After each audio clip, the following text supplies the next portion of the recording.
Hello అందరికీ, ఇది ఈరోజు మినీ వ్లాగ్. ఈరోజు సండే అంటేనే ప్రతి ఒక్కరి ఇంట్లో స్పెషల్స్ ఉంటాయి కదా. ఇవాళ మా ఇంట్లో అయితే బిర్యానీ అయితే చేసుకున్నాం, చికెన్ బిర్యానీ. 1 మంత్ అయితే అయిపోయింది ఇంట్లో చికెన్ బిర్యానీ చేసుకొని. ఇవాళ పిల్లలు చేయమన్నారని అయితే చేశాను. ఫస్ట్ వచ్చేసి చికెన్ అయితే మ్యాగ్నేట్ చేసుకోవాలి. ఒక 1 spoon chicken masala and 1 spoon ధనియాల పొడి, ఇంకా 20 స్పూన్ల కారం వేసి 1 స్పూన్ సాల్ట్ వేసుకొని ఒక 1 అవర్ పాటు మ్యాగ్నేట్ చేసుకోవాలి. ఇంకా వేసుకుంటే ఆయిల్ వేసుకుంటే ఇంకా బాగుంటుంది. ఇలా మ్యాగ్నేట్ అయిన చికెన్లోని ఒక 3 స్పూన్స్ ఆయిల్ వేసుకోవాలి. ఆయిల్ కొంచెం ఎక్కువ వేసుకోవాలి. వేసుకుంటే కొంచెం డీప్ ఫ్రైగా అయినట్టు ఉంటుంది. అలాగే స్టవ్ వచ్చేసి లో ఫ్లేమ్లోనే పెట్టుకోవాలి. అలా అయితేనే చికెన్ సాఫ్ట్గా ఉడుకుతుంది. మధ్యలోనే ఉడుకుతున్నప్పుడే అందులోనే కొంచెం అల్లం వెల్లుల్లి పేస్ట్, పచ్చిమిర్చి, కొత్తిమీర, ఇంకా కరివేపాకు అయితే వేసుకోవాలి. ఒక పక్క చికెన్ ఫ్రై అవుతూనే ఇంకో పక్క బిర్యానీ ప్రాసెస్ అయితే స్టార్ట్ చేసుకోవాలి. ఆయిల్ వేసుకొని ఉల్లిపాయలు, పచ్చిమిరపకాయలు, పుదీనా, ఇంకా బిర్యానీ మసాలా ఇవన్నీ కూడా వేసుకోవాలి. ఇవాళ అయితే బాస్మతి రైస్ అయితే బుక్ చేశాను. ఎప్పుడు కూడా నార్మల్ రైస్తో బిర్యానీ చేస్తున్నాం కదా, ఈసారి ట్రై చేద్దామని చెప్పి అయితే బాస్మతి రైస్ అయితే తెప్పించాను. ఆనియన్స్ బాగా వేగిన తర్వాత టమాటోస్ అయితే వేసుకోవాలి. టమాటో, పుదీనా వేసుకొని అవి కూడా బాగా వేగిన తర్వాత అల్లం వెల్లుల్లి పేస్ట్ అయితే వేసుకోవాలి. నేను ఇలా బాస్మతి రైస్తో చేయడం ఇది సెకండ్ టైము. ఫస్ట్ టైం చేసినప్పుడు అయితే నాకు తెలియక బియ్యాన్ని వాష్ చేసుకోలేదు. వాష్ చేసుకోక వేరే టేస్ట్ అయితే వచ్చింది.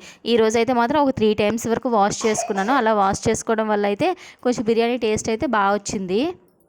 అల్లం వెల్లుల్లి పేస్ట్ వేసిన తర్వాత సరిపడినంత సాల్ట్ వేసుకొని, ఇప్పుడు మనం నేను వాష్ చేసుకున్న తర్వాతే రైస్ వేస్తాను. ముందుగా ఒక 1/2 అవర్ ముందే నానబెట్టుకోను. అప్పటికప్పుడే వాష్ చేసేసి వెంటనే వేసేస్తాను. ఇంకా ఇక్కడ వాటర్ వచ్చేసి 1 గ్లాస్ రైస్కి అయితే 1.5 గ్లాస్ వాటర్ అయితే వేసుకున్నాను. ఈలోపు ఈ బిర్యానీ ఉడుకుతున్నప్పుడు అయితే పక్కన చికెన్ ఫ్రై కూడా దగ్గరికి వచ్చేసరికి అయితే అందులో లాస్ట్లో వేసుకోవాలి కరివేపాకు.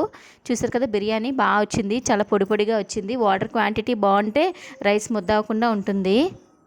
ఈ బిర్యానీ అంతా కూడా మొత్తం ఒక 95% అంటే మొత్తం కుక్ అయిపోయిన తర్వాత దాని మీద అయితే ఈ ఫ్రై చేసిన చికెన్ వేసుకొని చాలా లో ఫ్లేమ్లో పెట్టుకొని అయితే ఒక 5 మినిట్స్ అలా మూత ఉంచితే ఈ చికెన్ ఉంటుంది కదా, దీనికి ఉన్న ఆయిల్ అదంతా కూడా బిర్యానీకి బాగా పడుతుంది. ఆ టేస్ట్ అయితే చాలా బాగుంటుంది. అంతా వేసేసిన తర్వాత దాని మీదే కొంచెం కొత్తిమీర వేసుకొని ఉంటే పుదీనా కూడా వేసుకొని ఒక 5 మినిట్స్ లో ఫ్లేమ్లో పెట్టుకుంటే ఇంకా టేస్ట్ అయితే మాత్రం వేరే లెవెల్గా ఉంటుంది. చూడండి, మీరు కూడా ఈసారి బిర్యానీ ట్రై చేసేటప్పుడు అయితే ఇలా చికెన్ ఫ్రై పీస్ బిర్యానీ చేసుకోండి, చాలా టేస్టీగా అనిపిస్తుంది. మా బిర్యానీ కూడా ఇవాళ చాలా టేస్టీగా వచ్చింది. ఎక్కడా కూడా ఒక్క మెతుకు కూడా అంటుకోకుండా చాలా పొడి పొడిగా ఫ్లఫీగా కూడా వచ్చింది, బాగుంది. మరిన్ని వీడియోస్ కోసం అయితే నా ఛానల్ని సబ్స్క్రైబ్ చేసుకోండి.